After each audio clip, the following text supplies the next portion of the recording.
Oui, le Seigneur est bon. Il est si bon que notre grand désir, ce serait celui de monter avec lui au ciel.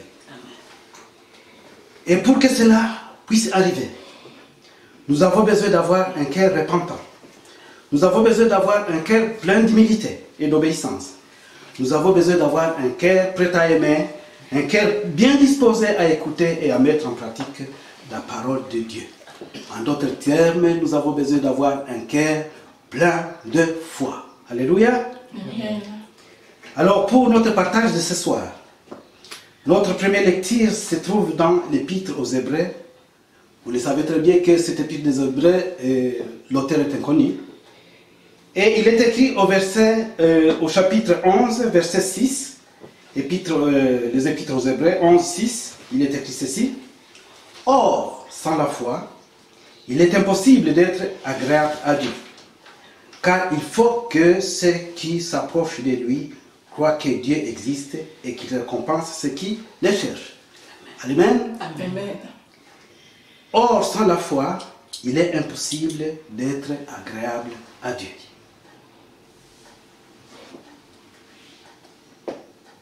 Remarquez une chose, l'adjectif agréable. Je pense que ça doit être la chose la plus importante dans ces versets. Or, sans la foi, il est impossible d'être agréable à Dieu. Que signifie le mot agréable?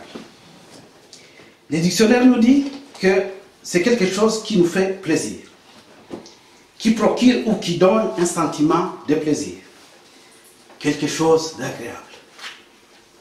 Voilà ce qu'on demande d'être envers notre Créateur, d'être agréable à Dieu. Alors, aujourd'hui, toute ambition de l'enfant de Dieu devait être d'être agréable à Dieu. Que l'enfant soit agréable à son Père. Voilà ce que nous demandent les Écritures. Ayons la foi pour être agréable à notre Papa. Et Paul continue dans ses épîtres aux Corinthiens, chapitre 5, verset 7. Il nous dit ceci. Car nous marchons par la foi et non pas par la vue. Je ne sais pas si vous m'avez bien compris. Nous marchons par la foi et non pas par la vue. Ce qui est important dans ce verset aussi, c'est le verbe marcher. Vous savez tous ce que signifie marcher. Dans marcher, il n'y a rien d'automatique. Personne n'a jamais vu un bébé qui naît et dès la naissance se mettre à marcher. Personne. Car il y a tout un processus, un apprentissage pour que l'enfant marche. D'abord, il s'assoit, ensuite il marche à quatre pattes, et il y a d'autres enfants qui brûlent les étapes, bien sûr, qui cherchent à se mettre déjà, après l'étape de s'asseoir, qui cherchent déjà à vouloir se mettre debout. Mais il y a tout un processus, il y a tout un apprentissage qu'il faut mettre en place pour que l'enfant puisse marcher. Alors, l'enfant, sous les acclamations des parents ou de ses petites sœurs et ses petits frères, ses grands frères et ses grandes sœurs, ils vont se mettre à l'acclamer au moment où il se met debout pour l'encourager. Et nous aussi, nous avons besoin d'être encouragés dans notre marche avec le Seigneur. C'est pourquoi on nous demande d'être toujours en communion fraternelle. Dans la communion fraternelle, le fait de se rencontrer, si j'ai un problème, je l'expose à ma sœur, je l'expose à mon frère, il me soutient, il me dit, mon frère, dans tel cas, dans ton problème, voilà comment il faudrait agir. C'est ça, c'est soutenir dans la foi. Alors, quand je parlais d'un enfant qui apprend à marcher, il y a toutes sortes d'objets, ou d'instruments, ou d'appareils qu'on peut acheter pour aider à l'enfant à pouvoir marcher et ne pas tomber. Et nous aussi, dans notre marche avec Dieu, nous avons besoin de certains instruments qui doivent nous soutenir pour qu'on ne puisse pas trébucher. Et parmi ces instruments, bien sûr, il y a la prière. À part la prière, il y a aussi la parole de Dieu. Alléluia.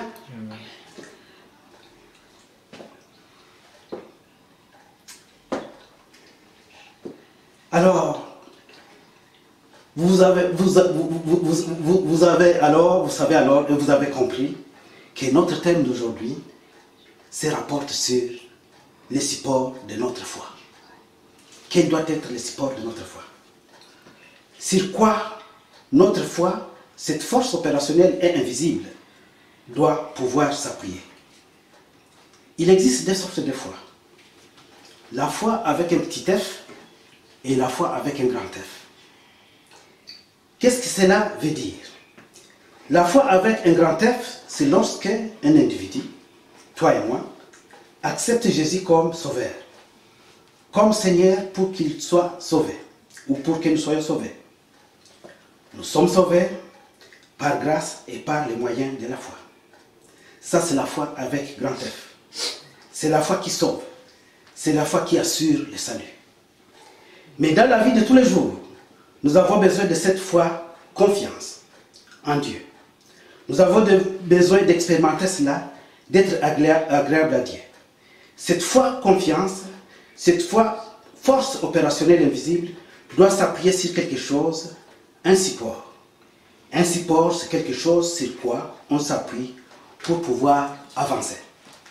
Bien-aimés, je voudrais vous dire ce soir que les premiers supports de la foi, et il n'y en a pas deux, il n'y en a pas trois, il n'y en a qu'un seul. L'unique et le seul grand support que nous avons, c'est la foi, sur laquelle nous devons fonder notre exercice, notre marche, c'est la parole de Dieu. Amen. Amen.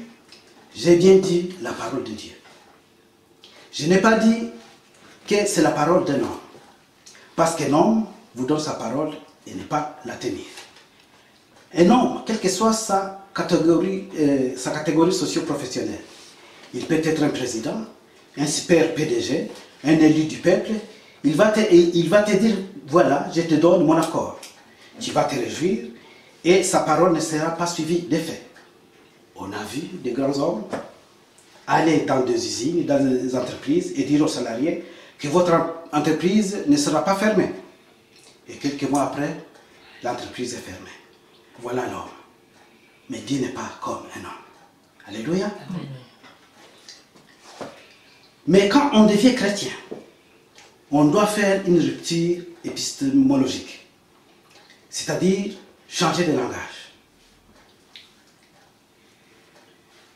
Parce que notre foi n'est pas, ou la parole de l'homme n'est pas comme la parole de Dieu.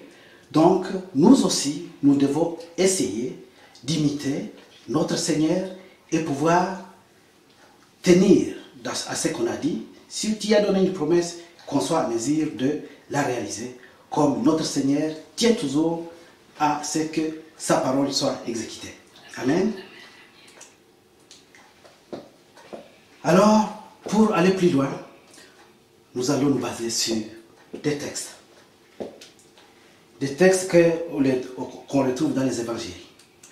Mais peut-être avant d'aller plus loin, on pourra peut-être déjà prier sur cette première partie. Nous avons de la foi, besoin de la foi. Cette confiance en Dieu, souvent nous ne l'avons pas. Nous avons besoin d'être agréables à notre Dieu. Sans la foi, impossible de lui être agréable. Et ce soir, la première chose que nous allons demander au Saint-Esprit, c'est de nous équiper de cette foi confiance. Parce que nous avons la foi qui nous a amenés à Christ, la foi qui sauve, nous savons que nous l'avons déjà. C'est dont nous avons besoin à l'instant et pour notre vie de tous les jours, c'est cette foi confiance à pouvoir toujours compter sur notre Seigneur. Amen. Alors, on va faire une courte prière sur ça avant de pouvoir continuer. Amen. Amen. Dieu de gloire, tu me dis dans ta parole qu'il est impossible d'être agréable sans la foi. Oui, nous avons besoin de cette foi, Seigneur, pour marquer notre confiance totale à toi. Alors, Dieu de gloire, ce soir, nous demandons encore à ton Esprit Saint de nous équiper des fruits de l'Esprit. Et parmi les fruits de l'Esprit, de mettre à nous une graine de la foi. Cette foi qui déplace les montagnes. Cette foi qui fait agir, Seigneur, et qui étonne le monde qui nous entoure. Oui, qu'on puisse dire que nous sommes des hommes de foi. Nous marchons par la foi. Gloire te soit rendue au Père. Parce que tu es Dieu. Et que tu nous aimes. Et que tu veux nous utiliser à nous appuyer sur ta parole. Au nom de Jésus. Amen. Amen. Est-ce que, mes chers sœurs, vous pouvez nous donner déjà un premier cantique avant qu'on puisse continuer?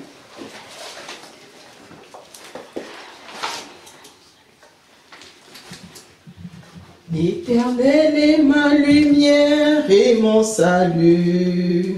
De qui aurais-je crainte?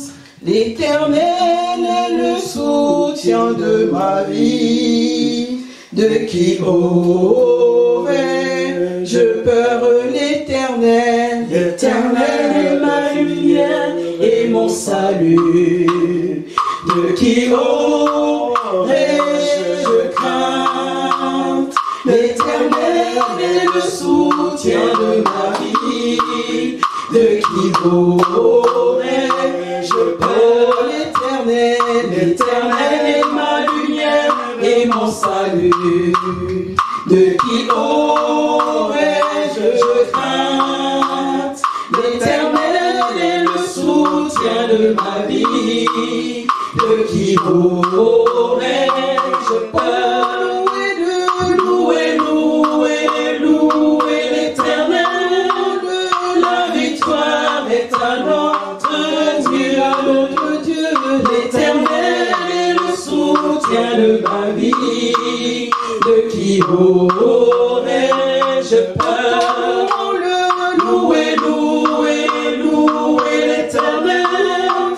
La victoire est à notre Dieu. L'Éternel est le soutien de ma vie. De qui aurais-je peur? Quand une armée campait contre moi, mon cœur n'aurait aucune crainte. Si une guerre s'élevait contre moi, je serai plein de confiance. Louer, louer, louer l'Éternel. La victoire est à notre Dieu. L'Éternel est le soutien de ma vie. De qui aurais-je peur? Louer, louer, louer l'Éternel. La victoire est à notre Dieu. L'Éternel est le soutien de ma vie. De qui aurais-je peur? Je demande à l'Éternel, mon Seigneur, d'habiter toute ma vie dans la maison de l'Éternel, afin de contempler sa gloire. Louer, louer, louer l'Éternel. La victoire est à notre Dieu. L'Éternel est le soutien de ma vie. De qui aurais-je peur? Louer, louer, louer l'Éternel. La victoire est à notre Dieu. L'Éternel est le soutien de ma vie. De qui aurais-je peur? L'Éternel est le soutien de ma vie. De qui aurais-je peur? Oui, l'Éternel est le soutien de nos vies. De qui aurons-nous peur? Personne.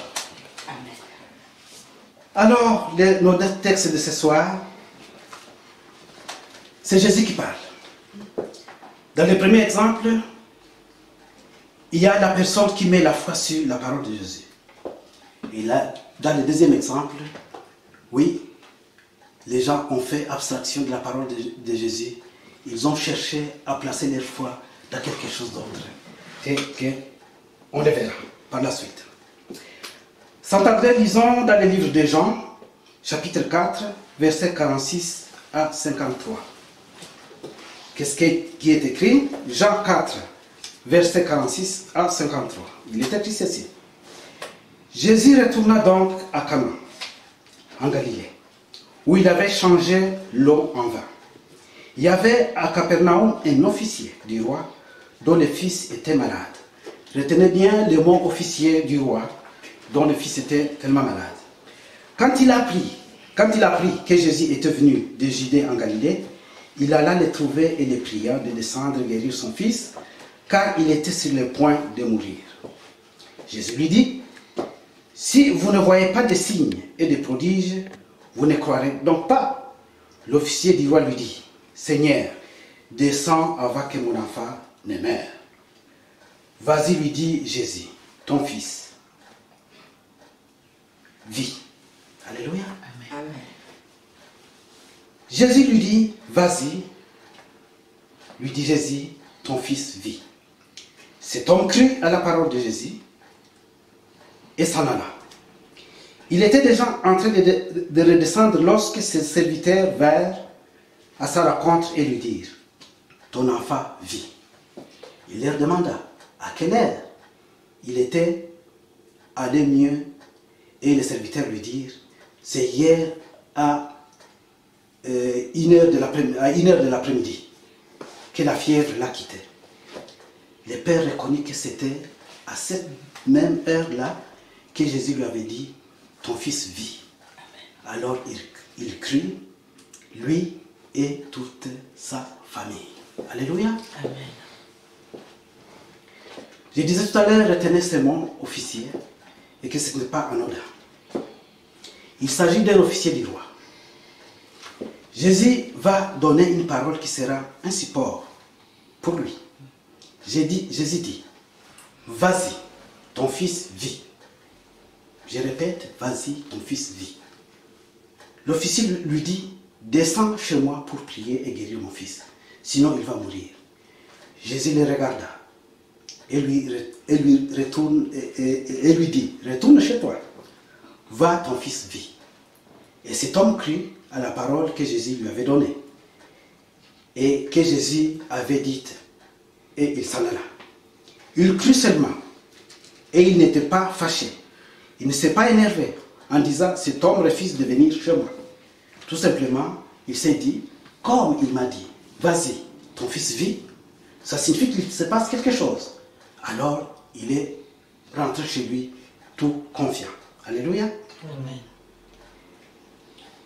Dès que Jésus lui demanda de rentrer chez lui, cet officier qui connaissait la valeur de la parole, ce père qui avait bien compris l'ordre donné par la parole de Jésus, lui, en tant qu'officier de l'armée, il sait quand on donne un commandement à ses subalternes, il s'exécute sur les champs.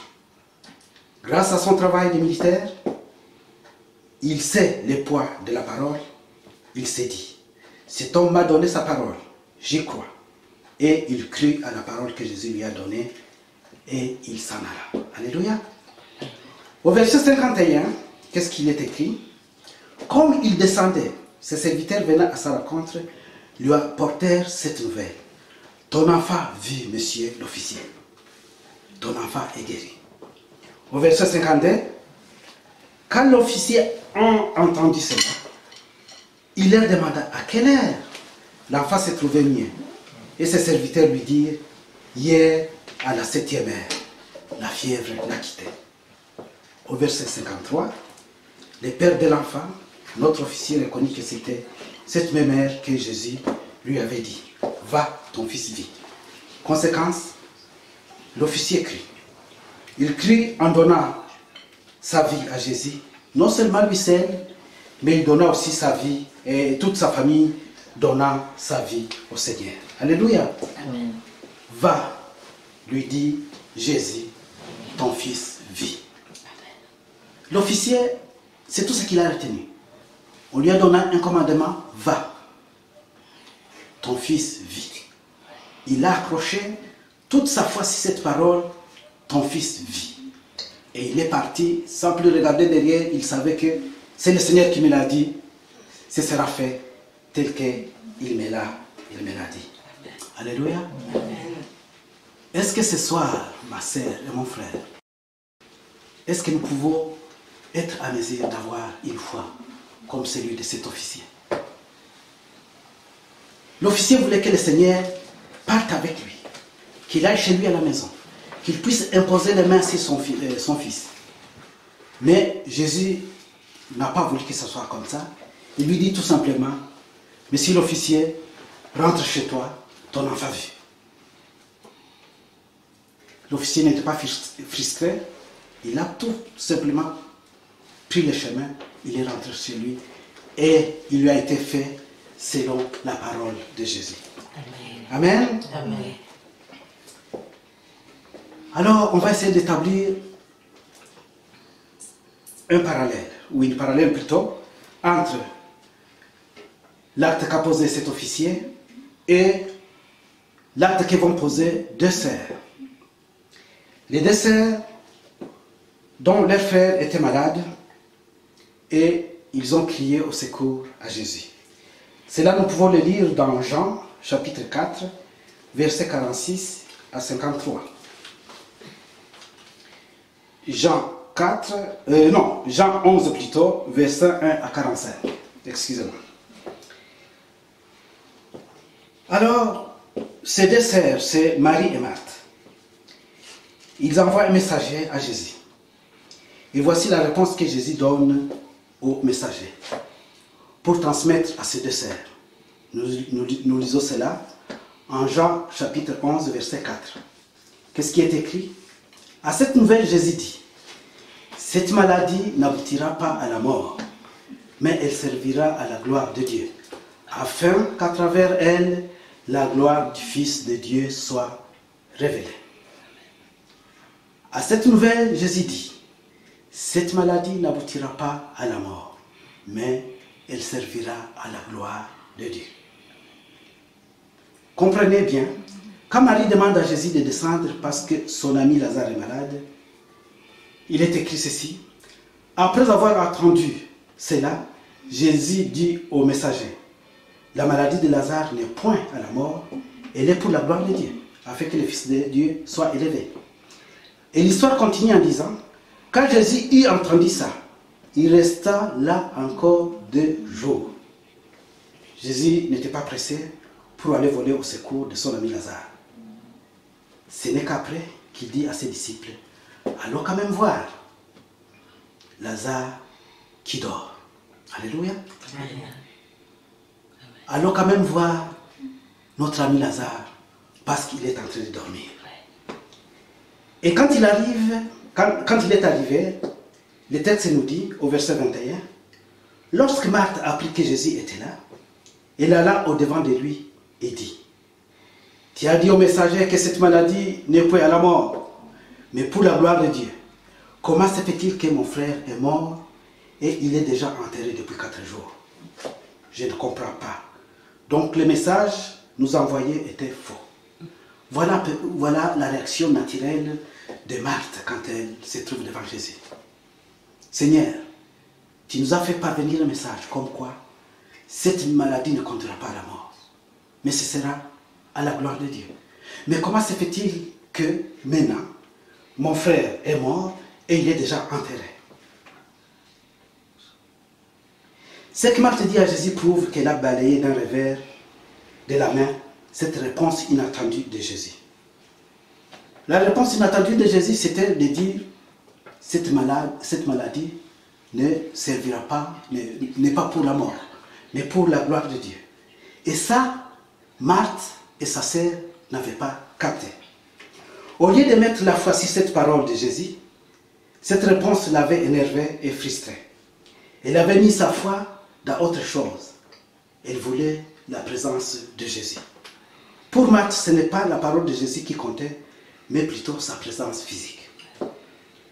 Et tout de suite, comme elle avait déjà été tendue et énervée, elle va directement faire une remarque à Jésus en disant, « Oh Seigneur, si tu étais là, mon frère Lazare ne serait pas mort et déjà enterré depuis 4 jours. » c'était quand même une remarque un peu désobligeante. Cette réaction de Marthe laisse penser qu'elle n'avait pas retenu la réponse de Jésus donnée au messager. Mais elle va dire à Jésus quelque chose de positif suite à sa remarque plaisante. Fais si haut. Elle arrive à dire quand même un mot positif. Elle dit sur cet ton, maintenant même, je sais que tout ce que tu demanderas à Dieu, Dieu te l'accordera. Alléluia. Amen. Jésus se disait, là je revois mes amis, la confiance revient. Mais détrompez-vous. Et Jésus, qui jusque-là s'était tu et ne disait rien, s'est saisi de cette parole positive de Marthe pour lui parler pourquoi la mort de Lazare était à la gloire de Dieu. Jésus, surpris de ce changement d'attitude de Marthe, va lui dire, ah, tu as dit que maintenant même, tout ce que je demanderai à Dieu, Dieu le fera. Ok. Mais Jésus va lui dire encore quelque chose. Marthe, ton frère ressuscitera parce que tu as dit maintenant même. Malgré ce ton positif de Marthe, elle va encore rater cette occasion pour glorifier Dieu, pour rester positive dans son attitude. Elle va quitter son maintenant même pour aller à la résurrection qui aura lieu à la fin du monde. Et Jésus encore s'est dit, ma pauvre fille, tu n'as toujours pas compris. Cette rétrogradation de Marthe a fort attristé Jésus. Et au moment où Marthe était en train de parler à Jésus, Marie, sa sœur, l'apprend et vient le rejoindre. Le texte nous dit que quelque chose de grave s'est produit. Marie fait à son tour des reproches à Jésus. Toujours les mêmes remarques désobligeantes. Seigneur, si tu étais là, notre frère ne serait pas mort. Ça devait faire très mal au Seigneur. Ça lui est fait tellement mal. Seigneur, tu as vu, tu as dit à nos envoyés que cette maladie ne conduira pas à la mort. Mais c'était pour glorifier Dieu. Mais regarde, si tu serais venu à temps, Lazare ne serait pas mort. Comme si c'était pour percer davantage le cœur de notre Seigneur Jésus-Christ. Elle répéta la même chose que sa sœur Marthe. Et le cœur de Jésus fut brisé, attristé. Et au verset 35, donc du chapitre 11, il est écrit, Jésus pleura. Jésus s'est mis à pleurer. Alors je ne sais pas pour toi, ma sœur et mon frère, je ne sais pas si vous comprenez pourquoi Jésus a pu pleurer ce jour-là.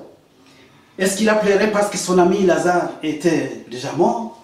Ou il a pleuré parce que ceux qui devaient avoir confiance en lui n'avaient pas confiance en lui? Tu as un ami, tu lui fais confiance, et tout d'un coup, il te montre que votre amitié, que vous avez bâtie depuis un certain nombre d'années, ça ne vaut absolument rien. Bien sûr, ceux qui étaient là se sont dit, voyez combien il aimait Lazare. C'est vrai, Jésus aimait toute la famille de Lazare. Mais lorsque Jésus pleura, je crois qu'il a pleuré pour la seule raison que Marthe et Marie n'ont pas pu prendre en considération sa parole comme support de la foi.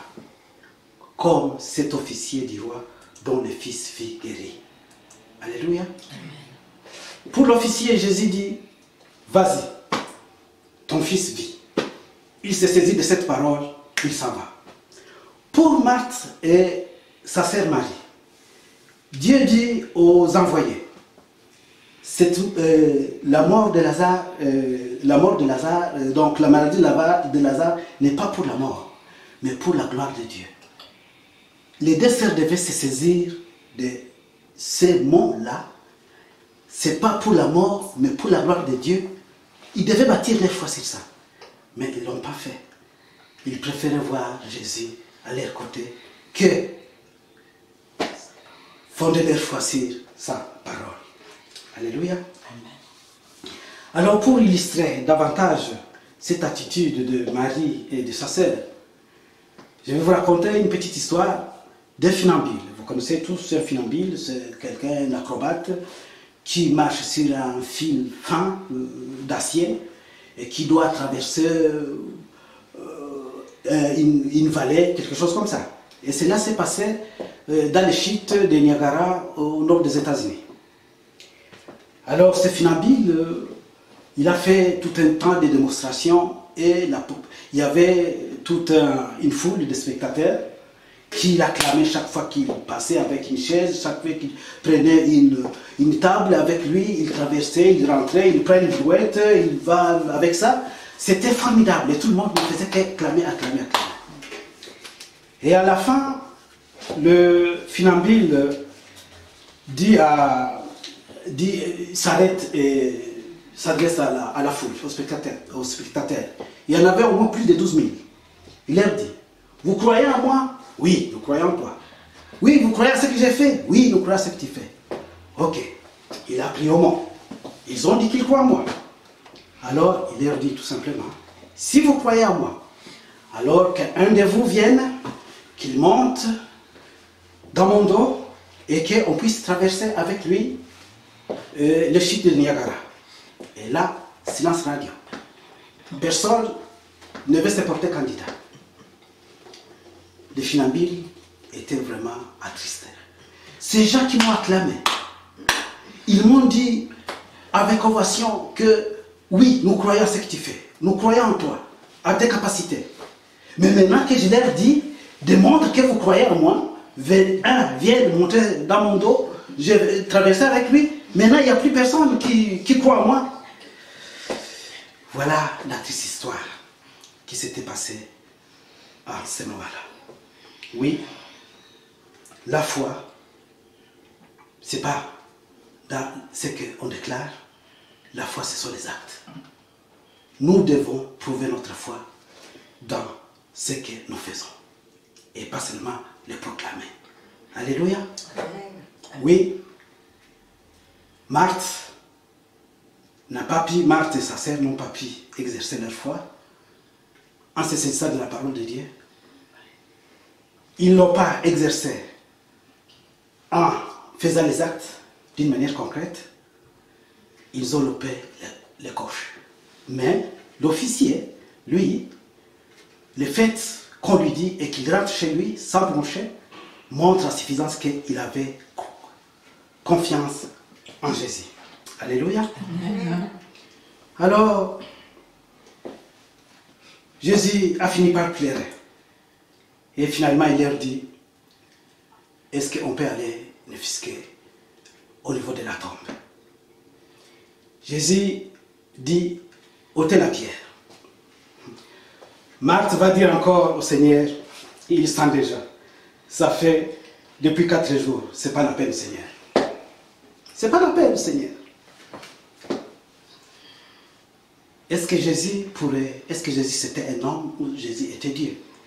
C'est là où réside le problème de Marthe à ce niveau-là. Seigneur, ça fait depuis 4 jours. Il sent déjà. C'était une façon de refuser à Jésus, écoute, c'est pas la peine qu'on enlève la pierre. Il n'y a plus rien à faire.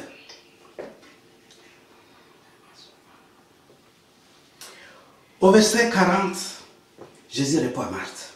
Il lui dit, ne t'ai-je pas dit que si tu crois, tu verras la gloire de Dieu? Ne t'ai-je pas dit que si tu crois, tu verras la gloire de Dieu? On peut se demander à quel moment Jésus leur avait prononcé cette phrase. Nous pouvons nous imaginer tout simplement que c'était au moment où il disait au messager, allez dire à mes 2 amis que cette maladie n'est pas pour la mort, c'est pour glorifier Dieu. Si tu crois, tu verras la gloire de Dieu. Alléluia. Amen. Est-ce que ce soir nous croyons, frères et sœurs?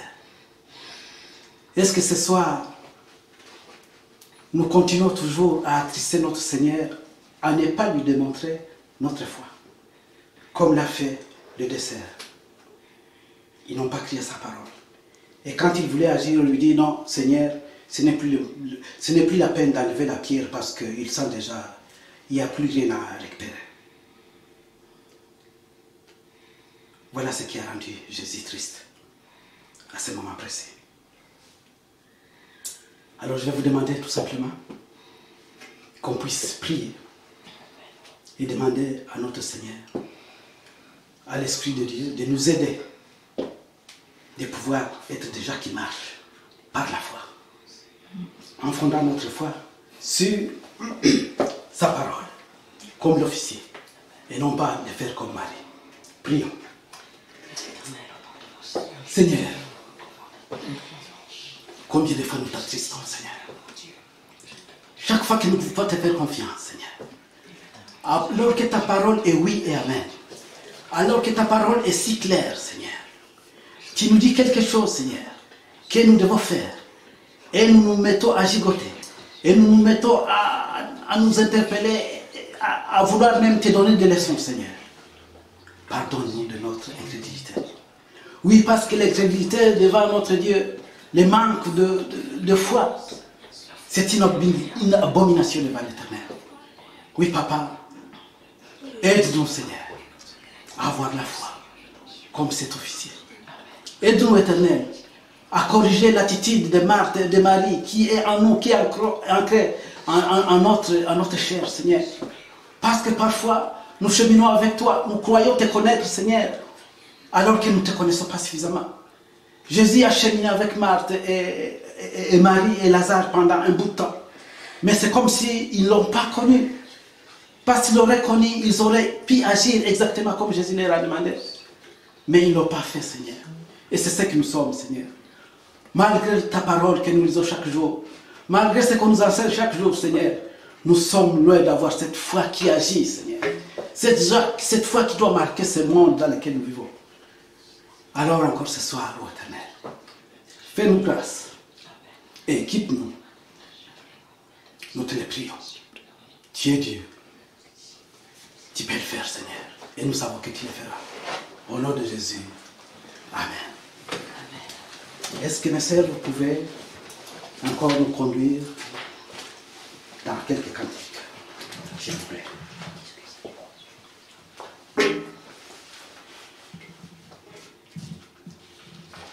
Celui qui met en Jésus une pleine confiance, jamais le chancer le plus, compléter sa délivrance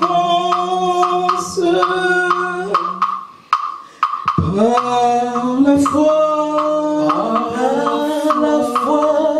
Nous marcherons par la foi, nous triomphons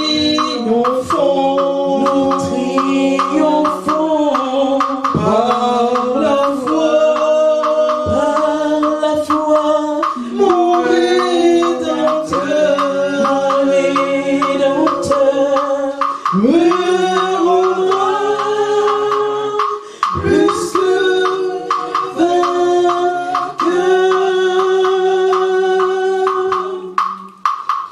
Dans les jours d'adversité, quand tu sens gronder l'orage, je regarde en sécurité, en Christ, reprends courage.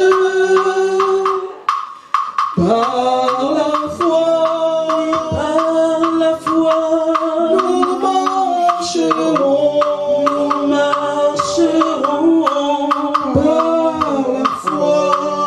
par la foi, nous triomphons par la foi,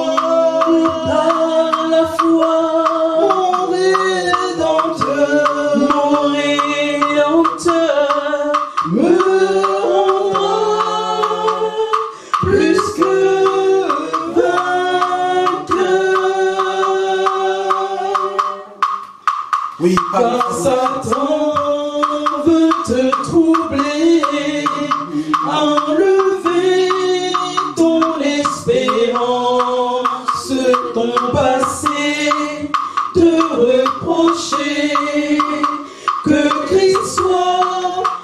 Par l'assurance, par la foi, nous marcherons par la foi, nous triomphons, par la foi, mon Rédempteur me rendra plus que vainqueur. Oui, la foi nous rend plus que vainqueurs. Alléluia. Amen. Amen. Je pense que on va continuer, on va continuer encore avec notre texte. Bien-aimés, beaucoup d'entre nous marchons comme Marc et Marie. Nous nous accrochons à des faux supports, comme support de la foi. Et je vais vous citer quelques exemples. On peut avoir comme support de la foi la présence d'un pasteur, ou la présence d'un prêtre, ou je ne sais pas quoi d'autre. C'est que nous oublions que nous sommes le temple du Seigneur. Dieu habite dans nos cœurs. Nous n'avons pas besoin d'aller chercher Dieu dans nos églises locales ou dans les églises bâtiments. Nous avons besoin de chercher Dieu parce qu'il est déjà en nous. Nous avons besoin de lui parler dans notre intérieur. Et il fera les choses qu'on est supposé aller chercher auprès d'autres personnes. Je ne dis pas que ce n'est pas bien d'aller voir son pasteur.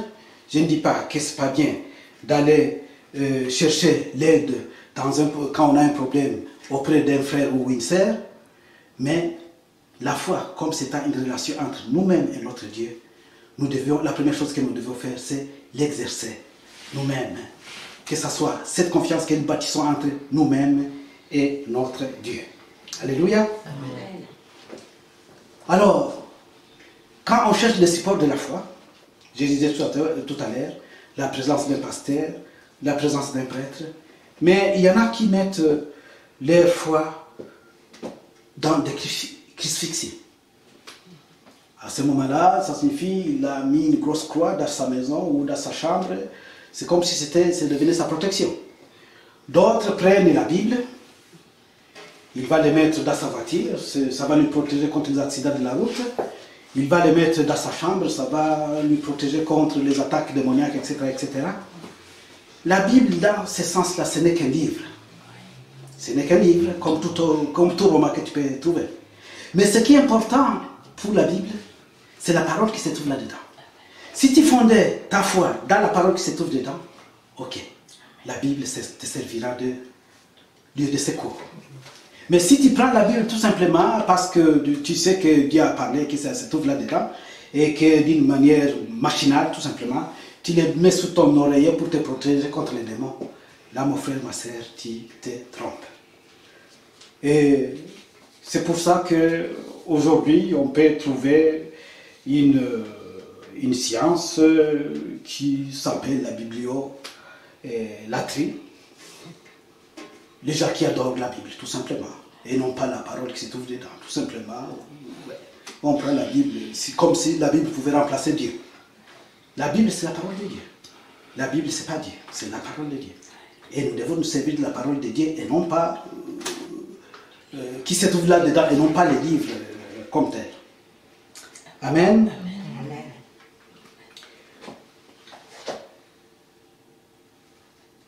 Vous vous souviendrez aussi qu'à un certain moment, Dieu, donc à un certain moment, l'ange est venu parler à une jeune dame qui était vierge. Marie, la mère de Jésus, de notre Seigneur. Et après s'être entretenu avec l'ange qui lui dit, écoute, tu as le privilège de devenir la mère de Jésus, de notre Sauveur. La seule chose que Marie a pu dire ce jour-là, c'était qu'il me soit fait selon sa parole. Elle sait très bien qu'elle n'a pas de mari. et on lui dit qu'elle va devenir enceinte. Comment cela est possible? Mais au lieu de se mettre à s'interroger comment cela se fera, la seule chose qu'elle a pu faire, elle a dit, Seigneur, qu'il me soit fait selon ta volonté. Amen. Ça, c'est une marque de foi. Elle a cru à l'envoyé de Dieu, l'ange qui est venu lui annoncer la nouvelle. Amen. Amen. Les choses de Dieu sont si simples. On n'a pas besoin de faire du théâtre pour hausser la voix ou, je ne sais pas, manipuler les choses pour que la puissance de Dieu puisse se manifester. Dire tout simplement, j'ai pris pour ce malade, que tu sois guéri au nom de Jésus, ça suffit largement si réellement tu as la foi. Tu pourras prier pendant 10 ans pour la guérison de quelqu'un, excusez-moi, j'allonge le thème, ou pendant, vous ne savez pas, une dizaine de jours. Si tu n'as pas la foi, cela n'arrivera pas. C'est un peu comme les prophètes de Baal, ils ont crié pendant toute la journée, mais rien ne s'est fait, parce que leur Dieu était fort. Mais il a suffi que Élie puisse dire tout simplement, je vais vous montrer que mon Dieu est le véritable Dieu. Il a demandé tout simplement, Dieu, manifeste-toi. Et le feu est tombé. Amen. Amen. Donc, ne nous accrochons pas à des supports fallacieux pour pouvoir y fonder notre foi. Amen. Amen. Oui, Dieu est si simple. Va, lui dit Jésus, ton fils est guéri. Et il crie à ça. Amen. Amen. Souvenez-vous de Jésus encore. Il se retrouve sur le lac et il se trouve devant des pêcheurs professionnels expérimentés. Ils ont pêché toute la nuit et n'ont rien trouvé. Mais à leur grande surprise, Jésus dit, écoute, ils montent dans les bateaux, venez avec moi. Et il leur dit, avancez dans les eaux profondes. Ces pêcheurs les regardaient, étonnés. Pourquoi? Nous avons pêché toute la nuit. Et lui, il nous dit, avançons dans les eaux profondes. Finalement, ils se ressaisissent, ils disent tout simplement, bon, parce que tu l'as dit, si ta parole, nous jeterons les filets. Et à leur grande surprise, la pêche fut miraculeuse. Des barques bien remplies de poissons. Je vous inviterai aussi à lire les passages de Luc, chapitre 7, versets 1 à 10. Il s'agit de notre officier, un deuxième, un centenier, qui envoie un message au Seigneur. Et il dit ceci, viens, mon serviteur est malade. Viens, mon serviteur est malade. Paradoxalement, Jésus s'est mis en route pour se rendre chez le centenier. Mais cet officier envoie un deuxième messager pour dire à Jésus, Jésus ne vient pas parce que ma maison est sale. Jésus ne vient pas parce que ma maison est sale. Je ne suis pas digne de te recevoir. Mais dis seulement un mot, juste un seul mot, venant de toi, et mon serviteur sera guéri. Amen. Jésus dit, cet homme avait une grande foi. Amen. Jésus se met en route. Il veut se rendre chez le centenier. Et le centenier s'est ressaisi, il dit, ma vie telle que je l'amène, cet homme qui est saint et qui fait tant de choses, il ne mérite pas de venir être souillé dans ma maison ou par ma présence. Seigneur, je sais que tu es Dieu. Tout ce que tu diras, ça se fera. Je suis un officier de l'armée. Il suffit que je commande un de mes subalternes pour qu'ils exécutent mes ordres. Seigneur, dis un seul mot, et mon serviteur sera guéri. Et Jésus regarde les gens qui étaient avec lui et dit, je n'ai pas vu en Israël un homme qui a la foi comme cet homme ici. Alléluia. Amen.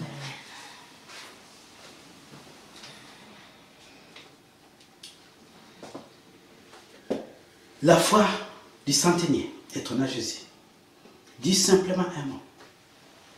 Quand tu pries, demande au Seigneur, Seigneur, envoie-moi ta parole. Ta parole sur laquelle je vais fonder ma foi. Une parole sur laquelle je puis m'appuyer. Sur laquelle mettre ma foi. Alléluia. Seigneur, envoie-moi ta parole. Sur laquelle je peux fonder ma foi. Il est écrit dans Romains chapitre 10, verset 17. Ainsi, la foi vient de ce que l'on entend. Et ce que l'on entend vient de la parole de Dieu. Alléluia. Amen. La foi vient de ce qu'on entend. Et ce qu'on entend vient de la parole de Dieu. Je crois que ce verset-là de Romains affirme la justesse de notre thème de ce soir. Le support de notre foi. Qui est la parole de Dieu. Alléluia. Amen. Je vais vous dire une chose. Chaque fois que tu mets pas la foi sur la parole de Dieu, individuellement ou collectivement, ou en tant que peuple, eh bien, tu fais un naufrage. Chaque fois que tu veux faire quelque chose, et que tu n'as pas fondé ton action sur la parole de Dieu, ce qui est sûr, c'est que tu vas te perdre, tu vas te noyer. Tu n'auras pas les résultats escomptés. Amen. Amen. Je vais vous donner un exemple qui va vous permettre de comprendre pourquoi nous devons fonder, nous ne devons pas agir contrairement à la parole de Dieu. Souvenez-vous, le peuple d'Israël était amené en captivité à Babylone. Et une bonne partie de la population était partie, on les a pris en captivité. Et juste il y a une infime minorité qui est restée à Juda. Ça, vous pouvez lire dans Jérémie 42, tous les chapitres de Jérémie 42. Je vais juste vous les résumer. Alors, ces petits restes-là viennent voir le prophète Jérémie et lui disent, écoute, nous avons peur. Les rois de Babylone risquent de revenir et nous prendre et nous amener, nous aussi. On voudrait aller se réfugier en Égypte. Mais, avant qu'on aille en Égypte, on voudrait d'abord que toi, tu entres en contact avec Dieu, tu pries, qui te donne les directives, et ce sont ces directives-là que nous allons suivre. Nous les suivrons. Alors, Jérémie va consulter son Seigneur, Dieu. Et au bout de 10 jours, Dieu répond. Il dit, demande à mon peuple de rester à Juda. Moi, Dieu, je suis le créateur de l'homme. Je vais changer le cœur du roi de Babylone. Je vais mettre là, dans lui la compassion. Comme ça, il va vous laisser et vous allez rester là-bas. Jérémie revient devant le peuple. Il dit au peuple, voilà ce que le Seigneur m'a dit. Vous ne bougerez pas d'ici. Lui, il se charge de tout le reste. Il va changer le cœur du roi et le roi ne vous fera absolument rien. Alors, le peuple s'était révolté. Et pourtant, ils avaient donné la parole à Jérémie. Tout ce que l'Éternel nous dira, on le fera. Que ça soit bon ou mal, c'est ce qui est écrit dans le texte.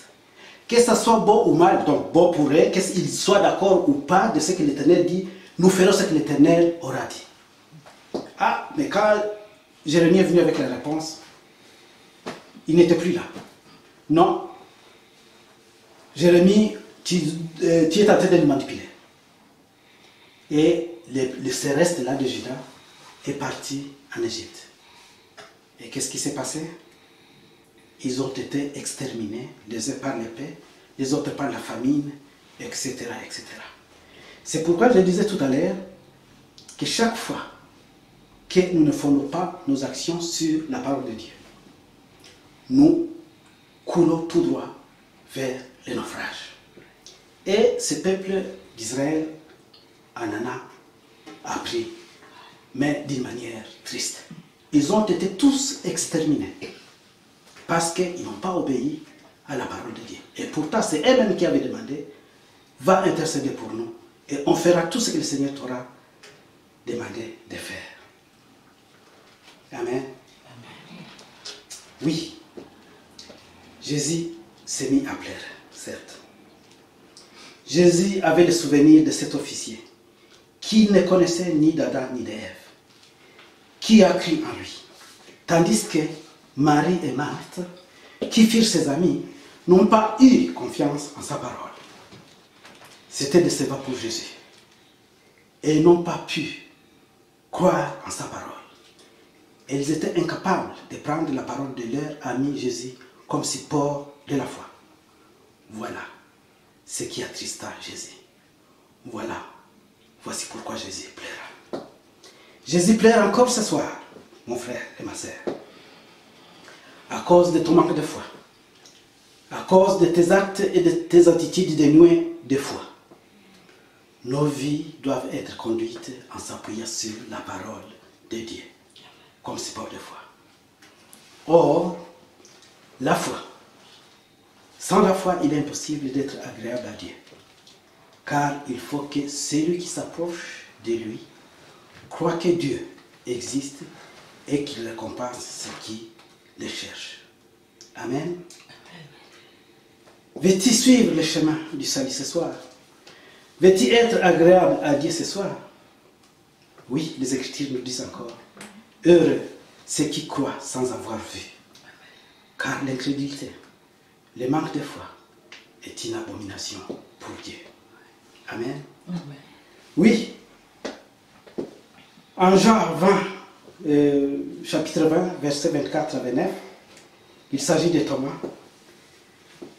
Oui, Jésus, après la mort, apparaît aux disciples.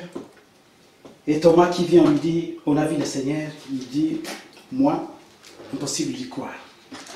Si je ne mets pas mon doigt dans ces côtes, si je ne mets pas mon doigt là où je vis enfoncer les clous, non, je ne peux pas le croire. Et oui, pour Thomas, Jésus s'identifiait maintenant aux blessures qu'il a eues sur la croix de Golgotha. Et Jésus, au 8e jour, il revient et cette fois-ci, Thomas est là. Et il dit à Thomas, avance ton doigt ici. Vois mes mains. Avance ta main. Et mets-la dans mon côte. Cesse d'être incrédule, sois croyant. Thomas lui dit alors, mon Seigneur et mon Dieu. Est-ce que nous sommes capables ce soir de dire comme Thomas, mon Seigneur et mon Dieu? Je te reconnais Seigneur, comme étant mon Seigneur. Amen. Jésus lui dit, parce que tu as vu, tu crois. Heureux ceux qui croient sans avoir vu. Amen. Alléluia. Amen. Heureux ceux qui croient sans avoir vu. Amen. Frères et sœurs, il est impossible d'être agréable à Dieu sans la foi. Amen. Amen. Ce sera notre prière de ce soir. Avoir la foi. Amen. Cette foi qui agit chaque jour de nos vies. Amen. Amen. Je vais demander qu'on puisse nous donner quelques cantiques avant qu'on puisse prier. Amen. Amen. Christ est la vie recherchée de mon âme. Ô Seigneur, soutiens ma foi. Christ est la vie, Christ est la vie recherchée de mon âme. Ô Seigneur, soutiens ma foi. Oui, Christ est la vie, Christ est la vie recherchée de mon âme. Ô Seigneur, soutiens ma foi. Prends-moi, Seigneur, prends-moi, Seigneur, dans mon état. Dieu de Jacob, soutiens ma foi. Oui, prends-moi, Seigneur. Seigneur, prends-moi, oh Seigneur, dans mon état. Dieu de Jacob soutient ma foi. Oui, prends-moi, Seigneur, prends-moi, Seigneur, dans mon état. Dieu de Jacob soutient ma foi. Oh, prends-moi, Seigneur, prends-moi, oh Seigneur, dans mon état. Dieu de Jacob soutient ma foi. Et je reconnais que tu peux tout et que rien ne t'est impossible. Je reconnais que tu peux tout et que rien ne t'est impossible. Seigneur, fais-moi voir ta gloire. Seigneur, fais-moi voir ta gloire. Seigneur Jésus, Seigneur, fais-moi voir ta gloire. Seigneur, fais-moi voir ta gloire, ta gloire, ta gloire. Seigneur, Seigneur, fais-moi voir ta gloire, ta gloire. Seigneur, Seigneur, fais-moi voir ta gloire. Je reconnais que tu peux tout, Seigneur Jésus, et que rien t'est impossible. Je reconnais que tu peux tout et que rien ne t'est impossible. Seigneur, fais-moi voir ta gloire. Seigneur, fais-moi voir ta gloire. Fais-moi voir, Seigneur, fais-moi voir ta gloire. Seigneur, fais-moi voir ta gloire, ta gloire, ta gloire. Seigneur, Seigneur, fais-moi voir ta gloire, ta gloire. Seigneur, Seigneur, fais-moi voir ta gloire, ta gloire, ta gloire. Seigneur, Seigneur, fais-moi voir ta gloire. Oui, je reconnais en toi, Seigneur, que de moi-même je ne peux rien, ô Père. Alors nous allons prier. Nous allons dire ceci. Seigneur, donne-moi la foi qui ne se traduit pas uniquement en parole, mais en acte de puissance. Amen. Seigneur, donne-moi la foi qui ne se traduit pas uniquement en parole, mais en acte de puissance. Amen. Alléluia.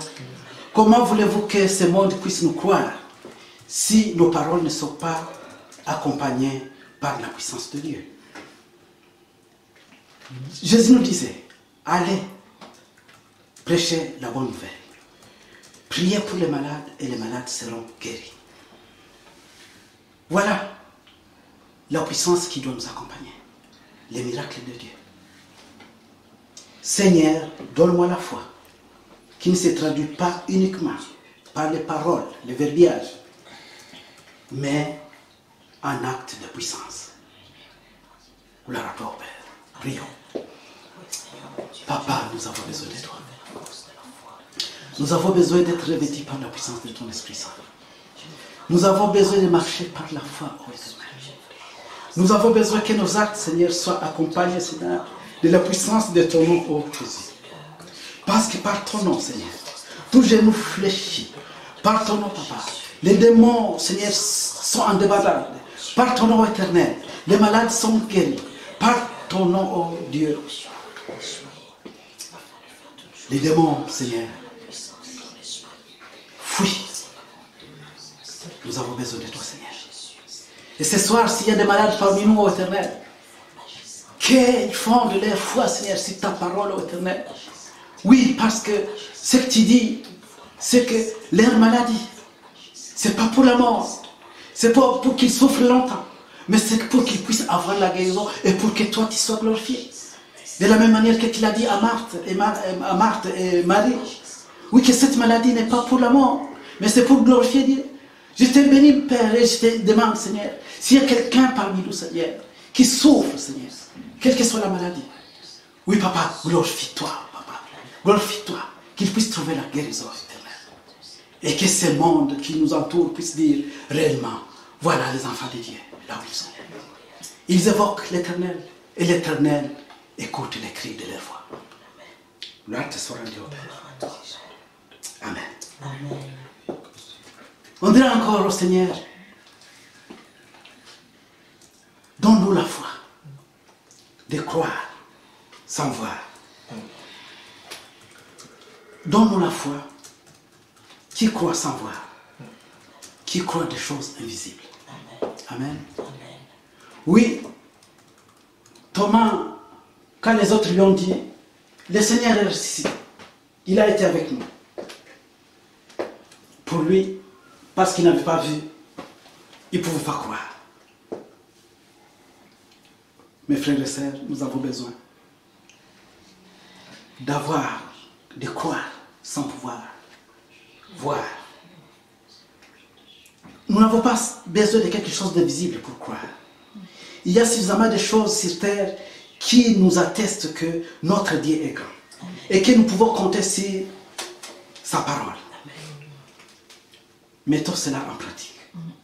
Demandons à l'Esprit du Seigneur, donne-nous cette capacité de croire sans pouvoir regarder avec nos propres yeux. Amen. Amen. Alors prions. Seigneur, nous te demandons, Seigneur, de changer nos vies, de changer nos cœurs, de changer notre façon de voir, de façon de regarder ta parole, ô Éternel. Que nous ne soyons pas comme Thomas, ô Père, qui n'a pas, malgré l'insistance de ses collègues, de ses amis, lui disant qu'ils ont vu le Seigneur. Il a dit, Nenni, je ne croirais que quand j'aurais mis mon doigt dans les plaies. Ô Éternel, ce qu'il nous demande, Seigneur, c'est de te faire confiance. Oui, ta parole, Éternel, ce n'est pas une matière palpable que nous pouvons toucher. Non, mais nous avons besoin de fonder notre foi sur cette parole, Éternel. Oui, nous fondons nos foi dans les choses créées par les hommes, telles que les crucifixes, les talismans, un chapelet, quelque chose comme ça. Mais Éternel, oui, même la Bible comme bouquin, c'est quelque chose qui a été fabriqué par les mains d'hommes. Mais la parole qui se trouve là-dedans, Seigneur, c'est ta parole, Éternel. Alors, Éternel, aide-nous à pouvoir distinguer un faux, Seigneur, un faux support de la foi, un vrai support de la foi. Oh, il n'y en a qu'un seul, le seul support de la foi, c'est ta parole, Éternel. Que nous cessons de mettre nos foi dans les hommes qui sont capables de tenir leur parole, Éternel. Nous avons besoin de mettre la foi en toi, ô Dieu. Oui, parce que toi-même tu dis, je veille à ce que ma parole soit exécutée. Alléluia. Tu es un Dieu bon, tu es un Dieu merveilleux. Et nous allons fonder notre foi sur cette parole que tu dis toi-même. Je veille à ce que ma parole soit exécutée. Oui, tu n'es pas un fils d'homme pour mentir. Tu n'es pas un fils d'homme pour te dire. Oui, tu dis une chose une fois et cette chose s'accomplit. Gloire à toi, Père. Au nom de Jésus. Amen. Frères et sœurs, nous allons encore demander à notre Seigneur, tout simplement, de nous donner l'obéissance. Et cette obéissance ne peut découler que de la foi. C'est la foi qui engendre l'obéissance. Ça fait un peu un cercle vicieux. La foi vient de ce qu'on entend. Et ce qu'on entend vient de la parole de Dieu. Si tu n'as pas entendu, tu ne peux pas avoir la foi. Et pour avoir la foi, il faut avoir entendu. Alors ce soir, nous allons demander à notre Seigneur tout simplement de nous équiper de son Esprit Saint qui nous donne cette obéissance. L'obéissance à sa parole. Cette obéissance qui découle de la foi. Si nous obéissons à sa parole, c'est parce que nous avons foi en l'homme qui est Jésus. Parce que nous avons foi en la personne de notre Sauveur. Oui, la foi qui engendre l'obéissance. Nous en avons besoin. Et demandons à notre Dieu ce soir de nous aider à pouvoir être obéissants à sa parole. Amen. Amen.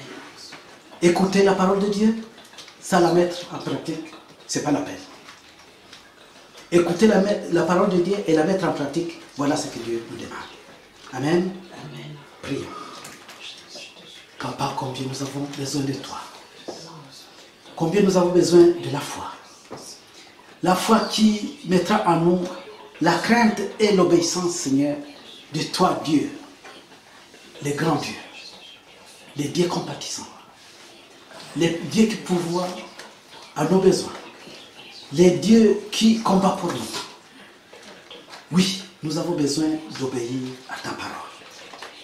Et nous sommes incapables d'y arriver à nous-mêmes si nous ne sommes pas revêtus de la puissance de ton Esprit Saint.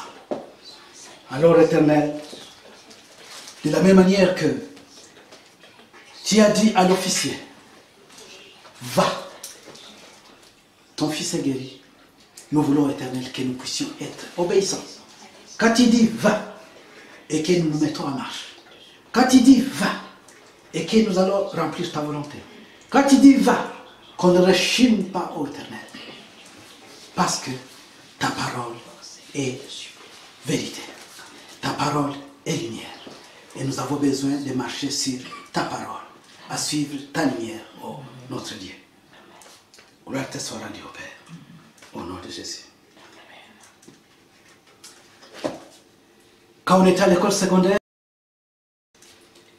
dans les cours de philosophie, on nous disait que la foi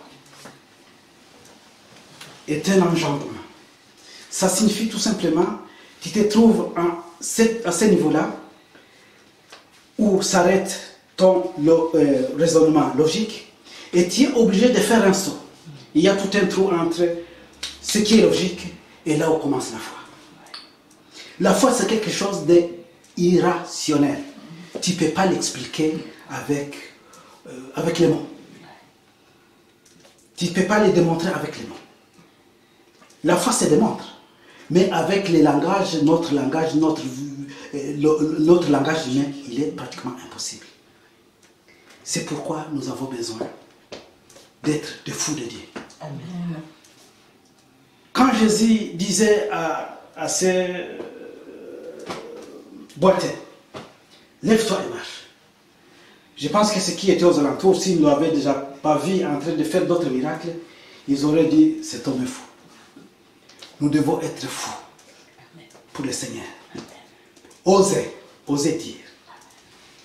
Et ce qui nous retient dans la foi, c'est que nous nous disons, et si ça ne marche pas, qu'est-ce qu'on dira de nous? Ce n'est pas nous qui agissons, ce n'est pas nous qui faisons. Nous ne faisons que mettre en pratique la parole de Dieu. Il nous dit, va, ton fils vit. Lève-toi et marche. C'est tout ce que le Seigneur nous demande de faire. Mettre en pratique sa parole. Lève-toi et marche. Oui, au nom de Jésus, sois guéri. C'est tout ça, c'est si simple. C'est pas moi qui guéris, c'est le nom de Jésus qui guérit. Alléluia. Et si nous y mettons foi, on verra des miracles se produire dans nos vies. Alléluia. Amen. Donc, demandons à l'Esprit du Seigneur, au Saint-Esprit, de nous équiper de cette foi qui croit à l'irrationnel. Quelque chose qu'on ne peut pas expliquer. Quand nous le faisons devant les gens qui disent qu'ils sont faux, tout simplement. Mais ils seront émerveillés par les résultats de notre folie. Alléluia. Amen. Alors, demandons ça à notre Père. Seigneur, nous voulons être fous pour toi. Nous voulons jeter nos raisonnements bien construits, nos raisonnements rationnels, avec toute la logique que nous avons apprise à l'école. Seigneur, nous voulons, Seigneur, faire des choses, oh, tel que la parole le dit. Vous ferez des choses dont l'oreille n'a jamais entendu, ni ce que l'œil n'a jamais vu. C'est ce que nous voudrons faire, Seigneur. Des choses qui t'étonnent, des choses qui étonnent le monde dans lequel nous vivons. Papa, donne-nous cette capacité de pouvoir te faire confiance, Seigneur. Nous te prions aussi, au nom de Jésus. Amen. Une dernière prière.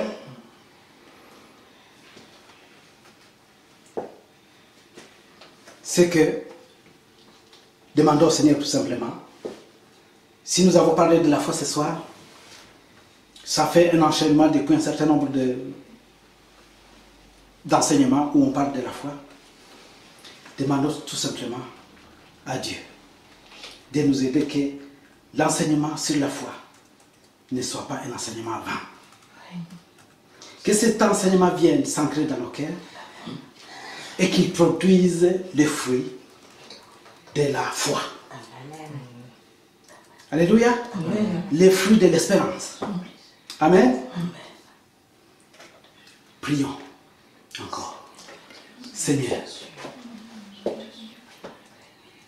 tu nous as parlé encore ce soir. Ça fait depuis ce trimestre que tu ne cesses de nous parler. Nous avons besoin de marcher par la foi, Seigneur. Nous avons besoin, Seigneur, d'être revêtus de ta puissance. Parce que la foi, Seigneur, c'est un don qui vient de toi. Alors que ta parole, qui a été sémée dans nos cœurs, suscite en nous la foi, Seigneur, qui va nous mettre en mouvement au Père, pour aller chercher les âmes perdues, Seigneur, et les amener dans ta bergerie. Gloire à toi, Père. Nous te remercions. Que les frères et mes sœurs qui nous suivent, Seigneur, soient bénis dans leur maison, pour que dans cette maison où nous sommes ce soir aussi, ceux qui sont autour de moi, Seigneur, soient bénis et saisis par ta parole, ô Éternel. Et que désormais nous soyons des hommes qui marchent par la foi. Gloire à toi, ô Père, au nom de Jésus. Amen. Amen. Frères et sœurs, nous arrivons ici à la fin de ce tour de prière. J'espère que le Seigneur nous a sincèrement parlé. Alors je vais vous faire quelques annonces. Vous savez bien que dimanche prochain, on aura un culte, comme tous les jours, qui commence à 9h30 de 9h30 à 10h. On aura un culte de louange et d'adoration. Et on aura une intercession de 9h30 plutôt à 10h. Et de 10h jusqu'aux alentours de 11h midi, on aura une culte d'adoration. Et qui sera suivie d'une communion fraternelle par Zoom. Comme ça on pourra se regarder les uns les autres et rire ensemble, comme on ne peut pas se retrouver ensemble dans son assemblée. Mais ça va plus tarder. Dieu est en train de préparer une ouverture, une porte de sortie. Amen. Alléluia. Amen. Alors, soyez connectés sur vos pages YouTube, sur vos murs Facebook, et surtout ce soir quand on se sera quitté, pensez à ce que nous nous sommes dit. Allez encore sur YouTube pour réécouter le message et vous verrez que Dieu fera des miracles dans nos vies. Alléluia. Amen. Alors, une dernière prière, tout simplement. Seigneur, j'abandonne ton peuple entre ta main. Que cette nuit, Seigneur, soit une nuit où tu nous parles. Que demain matin, Seigneur, tu continues encore à nous parler. Que dimanche qui vient, Seigneur, tu nous parles encore. Et que toutes nos vies, Seigneur, que tu puisses nous nourrir et nous parler chaque jour. Parce que tu veux, Seigneur, qu'on puisse te chercher de tout notre être. Oui, tu nous as dit dernièrement, cherchez d'abord mon royaume et ma justice. Et le reste vous sera donné par-dessus tout. Oh Papa, nous voulons mettre tes intérêts devant nos intérêts éternels. Et toi, tu t'occuperas de nos intérêts. Gloire te soit rendue au Père, au nom du Fils et du Saint-Esprit. Amen. N'oubliez pas de liker la vidéo, de la partager avec vos amis et surtout de vous abonner à notre page.